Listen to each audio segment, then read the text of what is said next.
supuesto, en TN23 tomamos estas situaciones, por supuesto, para analizarlas con expertos en el tema. Hoy me acompaña el licenciado Julio Rivera Clavería, quien es experto en seguridad ciudadana y, por supuesto, también exministro de Gobernación. Conoce muy bien este campo, licenciado. ¿Cuáles fueron las acciones que se tomaron? ¿Fueron las adecuadas o fueron realmente situaciones que se tuvieron que haber tomado mucho antes para evitarse esas tragedias? ¿Qué se pudo haber evitado y qué se pudo haber hecho?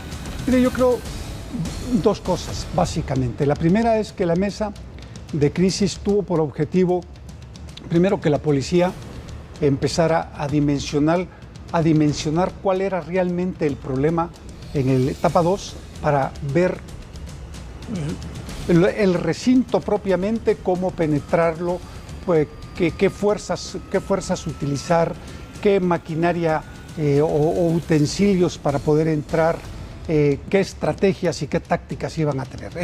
Digamos que le dio tiempo a la policía para poder perfilar qué era lo que tenía que hacer. Y en segundo lugar, yo creo que la mesa tenía también otro objetivo, demostrar que el gobierno está cumpliendo con el tema de no violentar los derechos humanos, cumplir con una mesa de negociación para ver si era posible llegar a un acuerdo con estos criminales.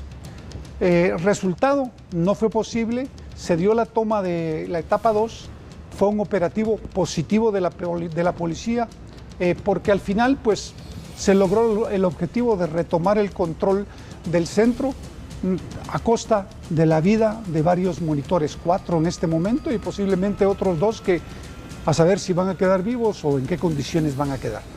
Resultado, yo creo que es positivo, porque toma nuevamente el control la Secretaría de Bienestar Social. Ahora, de aquí en adelante es el problema. ¿Qué se va a hacer y cómo se va a hacer? Porque si se sigue con lo mismo, los resultados van a ser peores. Estos tipos de motines o de tomas por los delincuentes tienden a irse replicando. Y uno de los graves problemas es que puede replicarse también en el sistema carcelario del país. Por lo tanto, el gobierno central tiene que tomar todas las medidas para que esto no vuelva a suceder y evitarse graves problemas en el futuro. Ahora bien, licenciado Clavería, veamos, retrocedamos unos 15 días atrás. Estábamos analizando la tragedia del Hogar Seguro Virgen de la Asunción. Teníamos un ejemplo claro de la situación, cómo se podría evitar después de no poder lamentar, poder prevenir esta clase de situaciones. Situación que no se hizo. Ahora, nuevamente, a pocos metros de este Hogar Seguro, sucede algo similar. Y en esta oportunidad, monitores mueren en el interior, tomados como rehenes. Las garantías no existían prácticamente para esos monitores. Ahora, tomemos en cuenta que dentro de este lugar la mayoría eran integrantes de pandillas, ellos obviamente procesados por sicariato, extorsiones, asesinato, robo y portación de arma ilegal. Esas personas estaban dispuestas a todo, era en cuestión de minutos, pero aún así se dejó 30 horas para poder solucionar las cosas. Yo creo que se dieron por esas razones que yo le digo. Una, para que la policía pudiera tener la oportunidad de revisar cómo iba a plantear su operativo, porque ellos no tienen planos de las instalaciones en Guatemala como sucede en las policías de otros lados del mundo. La primera recomendación a la policía es que levanten planos de todo el sistema carcelario y el sistema correccional para saber qué hacer en un caso de estos. La segunda es, la mesa de diálogo tenía por intención congraciarse con las organizaciones de derechos humanos para que vieran que efectivamente ellos estaban en la capacidad de querer negociar. Yo creo en la buena fe del Ejecutivo, creo que lo hizo de buena fe. Pero si usted me pregunta a mí, yo creo que se debe haber actuado de manera inmediata, porque de todos modos el resultado iba a ser el mismo. Al final el resultado iba a ser exactamente el mismo. Claro. Entonces no se podía obviar. O sea, los monitores corrían el riesgo de muerte. De todas formas corrían el riesgo de muerte. Porque usted está negociando con criminales altamente peligrosos. Y con los criminales no se debe de negociar. Claro. Si uno negocia con los criminales, las posibilidades que pase esto son bien altas. Por lo tanto, con ellos no se debe negociar, sino se debe actuar. Ahora bien, cuando las peticiones al principio eran vestuario, alimentación, extender horarios de visita, una estufa eléctrica, mejores condiciones, comodidades. Luego, con el pasar de las horas, fueron pidiendo más, hasta el traslado de 200 integrantes de la misma pandilla a este correccional. Ya las demandas habían subido de nivel. Eso ya daba un indicio de que, o una luz de alarma de que la situación se estaba poniendo bastante difícil.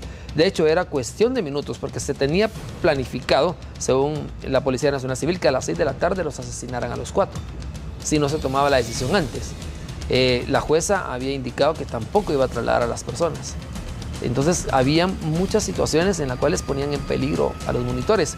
Esas situaciones, obviamente, los derechos humanos no se presentaron. Las instituciones que en su momento tendrían que haber estado no estaban presentes. Es que no van a estar presentes cuando no estén afectados jóvenes, niños o menores transgresores de la ley. Ellos afectados eran los monitores. Por lo tanto, no les interesaba estar presentes. No es parte del esquema que ellos manejan en el tema de derechos humanos. Y estamos hablando de vidas.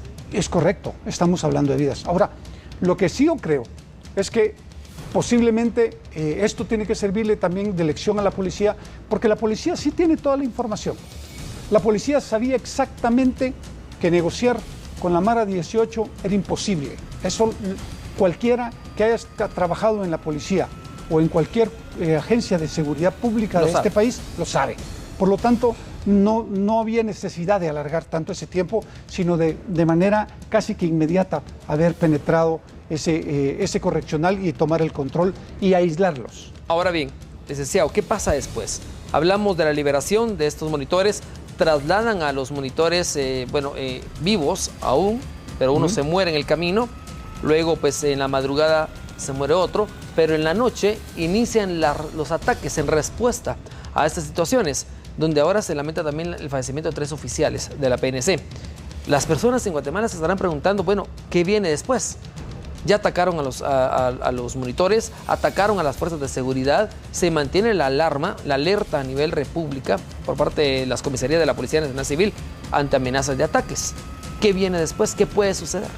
Mire, yo creo que lo primero que uno tiene que tener claridad absoluta es que cuando se enfrenta una estructura criminal de la magnitud de la Barrio 18, cualquiera que trabaje en la policía sabe perfectamente que viene una contrarreacción.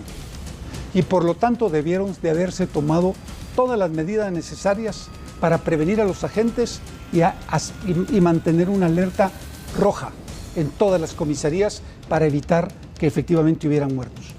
Yo entiendo que contra los ataques sorpresa que se producen en un ataque para matar a alguien, las posibilidades de que uno salga vivo son muy escasas. Muy escasas. Pero si la persona está bien entrenada y están en alerta, tienen posibilidades. Por lo tanto, yo creo que esa fue una falla que se tiene que corregir de ahora en adelante. Pero en segundo lugar, se tiene que entender que estas estructuras criminales son estructuras jerarquizadas, permanentes y que están radicadas en todo el territorio nacional. Tienen sus tiempos para actuar. Y yo creo que no van a dejar de actuar porque saben que todos los ataques han ido contra ellos. Y no solo va a ser posiblemente contra la policía, puede ser que sea contra otras instituciones que están relacionadas con el combate a la criminalidad organizada y al juzgamiento. Por lo tanto, jueces, fiscales y policías tendrán que cuidarse doblemente. Están en riesgo. Conclusiones, licenciado Clavería, entonces, en relación a esto. Hay respuesta tras una acción. Esto es lógico, obviamente, va a haber una reacción ante una acción. En este caso, estamos hablando que en menos de 12 horas han fallecido 3 agentes de la Policía Nacional Civil luego de las acciones tomadas por parte de las fuerzas de seguridad en tomar el control. Eso se puede replicar en otros centros carcelarios y puede suceder también en las calles como parte de la estructura. Sí, Por lo tanto, yo creo que ahorita lo más importante es que efectivamente se tomen todas las medidas en las instituciones que están relacionadas con el tema del combate a las estructuras criminales, al juzgamiento, a la investigación, y que paralelamente se prevenga en la calle, que la policía salga a hacer su trabajo en máxima alerta, porque esto es fundamental. De otra manera, las posibilidades de que pase algo están latentes. O puede ser que se tomen un tiempo prudencial, que dejen que pase la Semana Santa y arrancan de nuevo. Es decir, ellos tienen el tiempo a su favor. La policía no tiene el tiempo a su favor acá. Aquí lo tienen las estructuras criminales. Ellos saben cuándo, dónde y en qué momento hacer los ataques. Definitivamente. Licenciado Julio Rivera Clavería, gracias por haber estado con nosotros analizando esta situación. Obviamente, como guatemaltecos, tenemos que estar enterados de todo lo que sucede en Guatemala y de hecho, correcto. Pues que todas acciones pues también tienen sus reacciones y ya las estamos viendo y por supuesto, como usted dice, vendrán situaciones similares o peores más adelante. Por esa razón, pues ya las fuerzas de seguridad tendrán que tomar su papel de la seguridad ciudadana. Y de hecho, también tendremos un enlace con Juan Pablo Garrido en unos minutos hacia las honras fúnebres que le están brindando el Ministerio de Gobernación y la Policía Nacional Civil en relación a estos 3 agentes quienes perdieron la vida en cumplimiento de su deber.